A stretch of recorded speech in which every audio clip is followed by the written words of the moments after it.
everybody, and welcome back to my YouTube channel, The Art of Growing. If this is your first time here, do not be afraid, do not be shy to like, to comment, to subscribe, and join this little family that I'm trying to start over here. Today we are going to be reviewing this amazing book over here called All About Love by Bell Hooks. So please stay tuned for that. I am so excited about discussing this book. And if I feel like I'm running over, I just might make a part 2 because there's so much to say and so much to share from this amazing book. So let's get into it. Okay, so All About Love is basically Bell Hooks's thesis on love. It's basically a book where she expounds the concept of love, the idea of love, the practice of love, and it's part of a 3-part series called Love Song to the Nation. And in this particular one, this is basically her sharing what love means to her and what love is about for her from her own perspective and her own experiences. There's a lot of feminist perspective in it. There's a lot of spiritual perspective, a bit from her Christian background as well, and that's basically a very brief summary about what the book is about. In terms of its readability rating, I would give this book a solid 7-8. It was very easy to read, very easy to follow, language was easy, examples kept me interested the entire time. She's an amazing writer and I just loved a lot of her metaphorical use. And I love that she drew a lot from other books. And every time I'd see a book that she'd referenced, I'd write it down. She drew a lot from other books, which just showed how much of an avid reader she was and how that contributed to her writing. So the book was so beautiful and easy to read. And I also found it very relatable because of the spiritual perspective and the Christian references she used. Being a Christian myself, it was really beautiful to see God and see scripture and see biblical teachings in her discussion of what love is, because God is love and God is in everything, and I really enjoyed that about reading the book. In terms of what stood out for me, what I loved, what I like to share, there's a lot. But I think I want to start off by saying that this book really challenged me in terms of perspective, not just in terms of perspective and my desire to be better or to do better as a person, but also it's sort of it came for me. Okay, this book came for my neck, it came for my beliefs, it came for my values, it came for my perspective, it came for my character and my personality and my identity as a person. And it was a very uncomfortable book to read, I'm not gonna lie to you. I really felt challenged and shook and attacked by this book, but it was very good because this book forces you to be reflective on yourself and your own understanding of love and whether you're giving love within the relationships that you're in. So the book begins with the definition of love, and the definition of love that she uses is the same that Jay Shetty uses in his book 8 Rules of Love, and it basically defines love as the will to extend oneself for the purpose of nurturing one's own or another spiritual growth.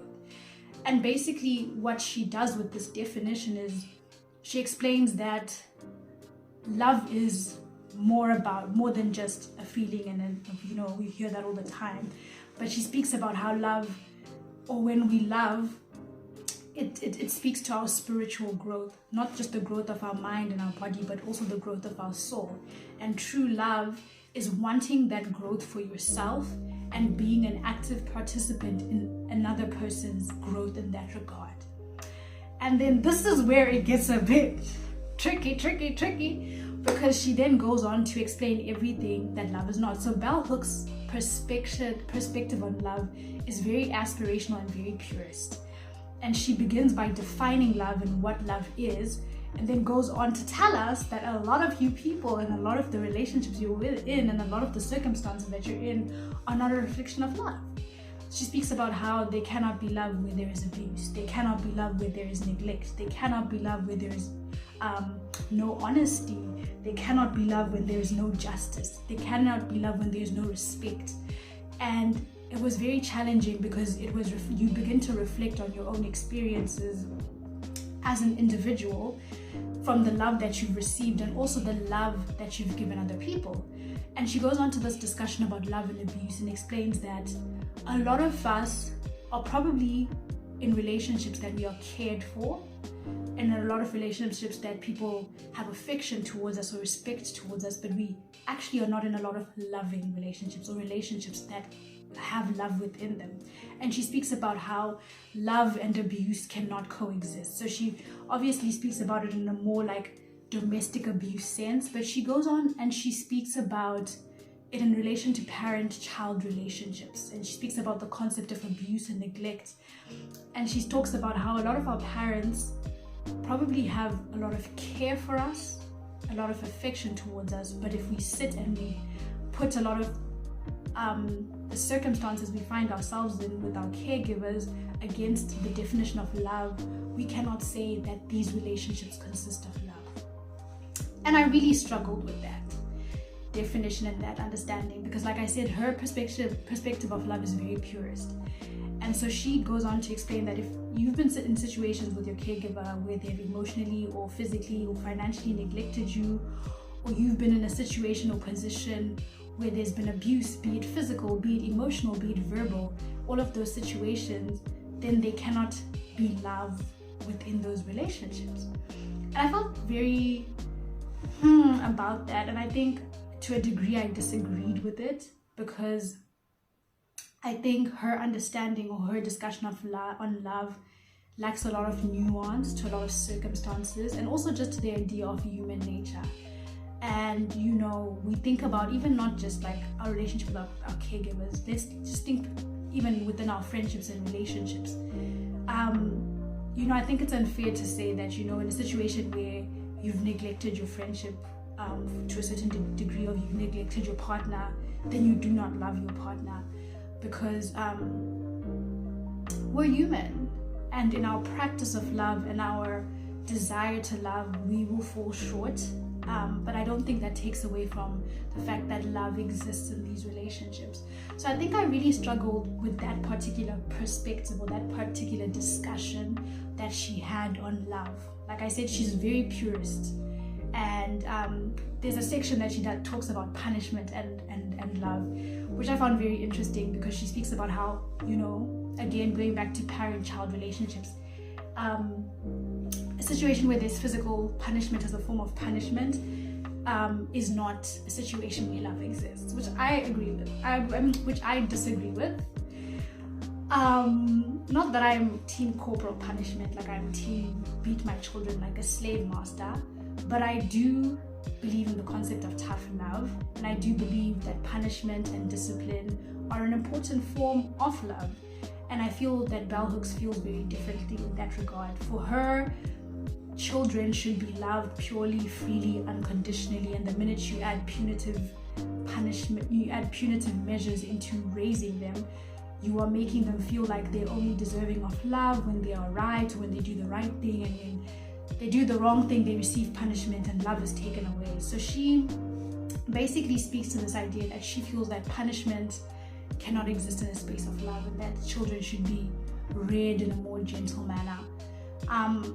Again, I could see some parts, like I love the discussion she has on the fact that parents in loving their children should be more stewards of the blessing of parenthood and should be more guides to their children's growth. And when we take the definition of love that she gives us, that it is the desire or being an active participant in another person's spiritual growth, it takes away the idea of ownership that a lot of parents feel over their children. And so I really liked that part, and I really agreed with that part about, you know, childhood and parenthood. But I didn't agree with the punishment and love part, and also the part that love and abuse cannot coexist, because I think the discussion is a lot more complex than she allowed for it.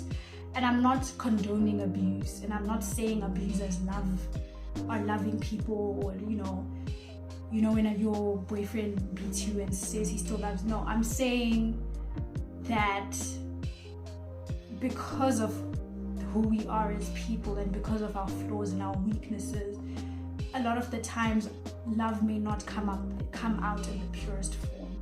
And I think that shouldn't take away from the fact that we do love each other and that we do care about each other. But that's just my perspective in that regard.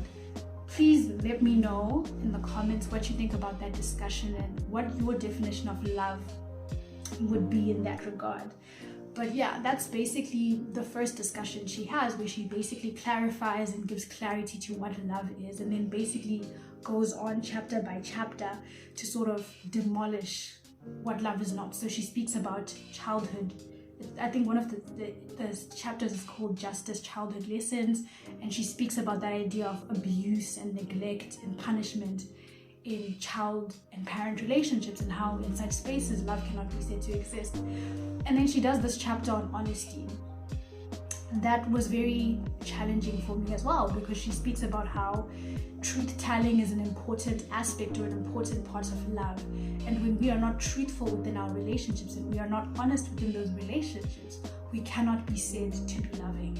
And she gives an example of a situation where she bought a gift where a friend bought a gift for her, and the friend asked her if she liked the gift, and she was honest and said she didn't, and how that came across and sort of the reaction to her honesty. And she explained that the reason why we are such a dishonest society is because of how we react to honesty and our inability to take honesty, and how that also impacts on our relationships, not just in friendships and family, but also romantically. Our inability to accept the truth and to take truth-telling affects our ability to be honest and be loving with our partners. So I loved that initial couple of sections that sort of discuss love, and sort of where she challenges us and speaks about how greed stands in the way of the way we love, and how lack of honesty stands in the way of us loving, and abuse and all of these things. So I found it challenging. Like I said, the book was very uncomfortable for me because it made me reflect a lot on myself as a person and my shortcomings in loving people and expressing love to people. I had to really do a deep dive and really think about that. But yeah, I think that's like the first thing about the book that I found challenging, but that I really enjoyed. And then the second discussion that I really loved was mid-book, which was the chapter, I think it was called Commitment, Let Love Be in Me, or something like that. Excuse me. And it basically speaks to the idea of self-love. So basically your commitment to constantly showing up for yourself and loving yourself. And I think what I loved a lot about this discussion is that when you see a lot of discussions around self-love, they're very limited, right? It's this idea that if you love yourself, you affirm yourself, you don't hate yourself, you do things for yourself, you spoil yourself, you take care of yourself, you leave bad situations. There's this sort of focus on the concept of self-love and the growth of self-esteem around these particular more materialistic things. But in her discussion on self-love, she defines it as the practice of living consciously, self-acceptance, self-responsibility, self-assertiveness, living purposefully, and the practice of personal integrity. And she goes in and on each of these 6 pillars. It's based off a book. She took this from a book called The 6 Pillars of Self-Esteem, and she goes into each of these 6 things and she expounds on them and explains why we cannot say we love ourselves when we do not do these things. And there's a discussion on self-responsibility, and in the discussion of self-responsibility, she speaks about how being responsible to yourself for your actions and for the things that you do and the things you set out to do is an important act of self-love. When we hold ourselves accountable for the things that we do, and we hold ourselves accountable for our mistakes and work towards growing them, that in itself is an act of self-love. And then she speaks about self-assertiveness, and in her discussion of self-assertiveness, I wrote the definition in my journal, but it's basically self-assertiveness is, I'm sorry, I'm gonna have to get my journal to read this.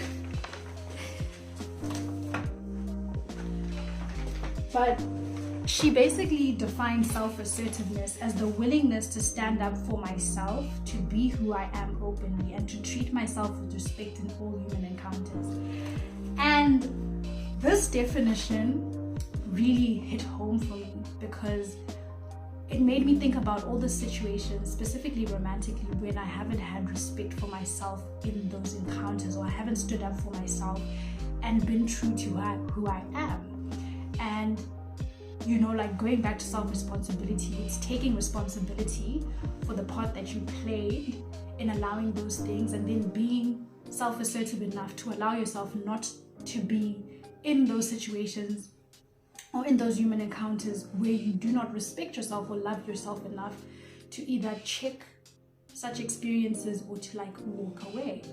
And yeah, as women, a lot of the times we talk about like men ain't shit, and we talk about all of these things that happen to us and all of these terrible things that men do, but we refuse to take accountability for allowing ourselves to be in those spaces for as long as we do, and allowing ourselves that harm.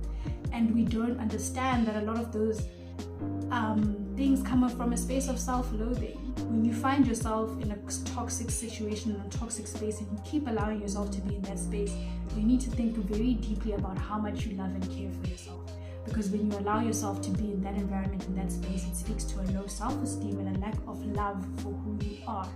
And self-assertiveness is being able to respect yourself in your encounters with other human beings, and standing up for yourself, and being able to leave situations and spaces that are not respectful for you. So I found that again also very challenging. Like I said, everything about this book was just like challenging me to be better and do better. But I loved that discussion because it made me think about myself this year and how much better I've become in terms of respecting myself in my encounters with other people, not just in relationships but friendships. Being able to leave friendships that no longer serve me, or being able to leave relationships that no longer had the love and the respect that I deserved within them. I've been working on that and been working towards that, and I'm proud of myself for sort of how far I've come in that regard. Yeah, so I really enjoyed that section or on that discussion because it spoke very personally to my own journey or my own desire to move to a space of self-love, but also affirmed a lot of my progress in that regard, which made me very happy. And then another area that I'm of course going to talk about is feminism. Okay, I feel like Miss Bell Hooks revived the feminist in me, but in a very loving way. She took out the militant and expounded on this idea of love, and love as an answer to patriarchy. And she does it in such a beautiful way. And she speaks about how patriarchy is a system built on the idea of dominance, on the idea of superior versus inferior, on strong and weak. And in a space where dominance exists, we cannot surrender ourselves to love. We cannot say that we have truly loved or we are truly in love when we do not allow ourselves to surrender to love, or where there is that power struggle and that power, battle within relationships. And she explains, I love how she speaks about this power struggle within the context of relationships as well, but also on a community level, and what patriarchy has done to us as people and our ability to love each other truthfully and freely. And she speaks about how men lie in relationships to hold on to power. No, actually, I wrote down the quote. She says, men learn to lie as a way of obtaining power, and females learn to lie to pretend powerlessness. And she explains how patriarchy is a system entrenched in this idea of deception and dishonesty and dominance, and because of all of these things, it is not a loving society. And we wonder why there is a lot of lovelessness and brokenness within our relationships, like as men and women, but within and the community in general. It's coming from this idea that the system that we uphold and the system that is in control is a system that doesn't make room for love, or doesn't allow us to surrender to the idea of love. And yeah, I loved that discussion on patriarchy. The patriarchy and feminism came up in all of her different essays and chapters. Like, it came up in her discussion on honesty and the importance of honesty in relationships. But basically, I loved the takeaway that, you know, love is the answer. And when we allow ourselves to be more loving in relationships, or allow love to take over or lead us, we find that a lot of these fights for power, dominance, and a lot of deception within our relationships and our communities will fall away, because love cannot coexist in the space where any of these things exist. So yeah, I loved her feminist discussion as well, and I'm actually going to start looking at a lot more of her feminist literature because of this book, and because of how she does it from a space of peace and from a space of love, and not militantly and, like, you know, radically. But yeah, she also speaks, I think, to the idea of a love ethic, and I loved this so much because it spoke very strongly to the Christian perspective on love. And she spoke about how the reason our world and our community is as loveless and as cold and as evil and as cruel as it is because we do not allow love to exist. And she speaks to the idea of consumerism and materialism, and how we as a people have used capitalism and consumerism and materialism to fill the void that lovelessness has created in our hearts and in our society.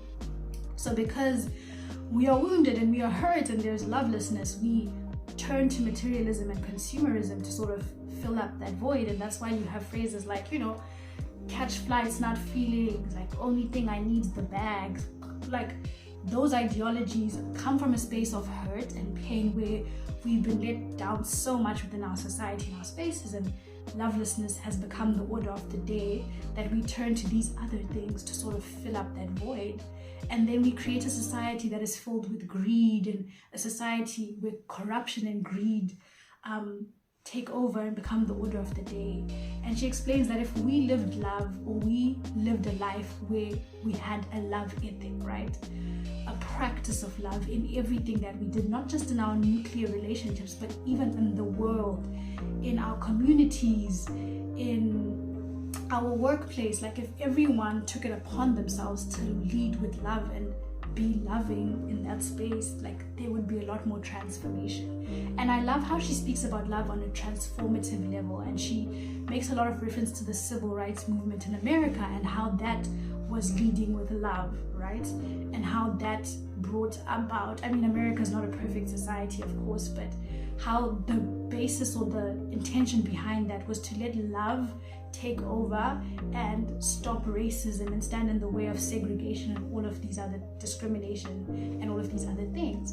And I really loved that discussion, and I really love how, you know, she allows us to think about love not just, you know, myopically, but like on a grander scale. And it's a call to service, it's a call to do better and be better. It's an aspirational discussion of love. I think that's a good way to put it. She makes love something that we aspire to do, not just to be better for ourselves, but to create a better world for us to live in. And yeah, there's a lot of other things that I can talk about in this book.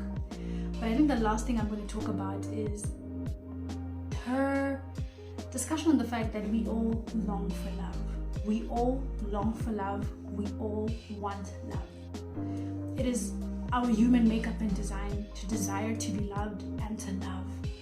But because we are a wounded society, or a society where lovelessness has taken over, we hide or pretend like we don't care about love, or we become cynical, or we allow sex or consumerism or materialism and capitalism and all of these things to sort of fill that particular void that we have within our hearts.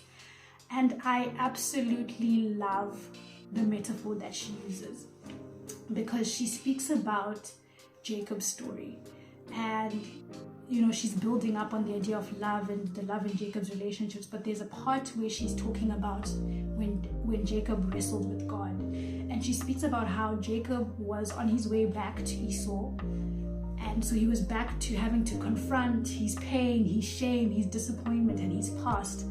And that's the context in which this fight with God happens. And she speaks about how that is metaphorically an analogy to our own psychological and spiritual battle with our own pain and shame, and how we need to work through those things and fight through those things to be able to come out on the other side as people who can be open to love and allow love to lead us and allow love to enter. And I actually want to read what she says, because she quotes from a book, and she actually says, Jacob refused to part with his experience until he knew its meaning, and this marked him as a man of spiritual greatness. Everyone who wrestles with his spiritual and psychological experience, and no matter how dark or frightening it is, refuses to let it go until he discovers its meaning, is having something of a Jacob experience. And I love how she speaks about how Jacob holding on in this fight, or holding on to God and looking for meaning to his experience, should be what we as people do, fighting through our experiences, fighting through our trauma and our pain, and holding on to it and looking for meaning within it, and how that allows us to come out on the other side as people who are open to love, as people who are open to be loved, and as people who show up and try to bring love into society. And she also goes on to say that it should be reassuring to us that this blessing that the angel gave Jacob came with a wound, because after Jacob holds on to the angel, he gets struck in the left hip. And she speaks about how woundedness is actually not a place of shame, but a place for spiritual growth. And I really found that so profound, that we take our woundedness and we cover it up and we, hug it close to ourselves and try and protect ourselves. But our woundedness really and truly is the site for love to grow, for love to heal us, and for love to make us better so we can show up better in the society. And I think what I challenge anyone watching this video to do is to take your woundedness, take your pain, and look through it, sieve through it, find meaning to it, and learn from it, so you are able to do better for other people. So we become a society that creates less wounds because we've worked through our own wounds, and we come out as people who are willing to love and to give love and to receive love in the most beautiful way. So yeah, I literally just scratched the surface of this book. There is so much more to discuss, so much more to expand upon.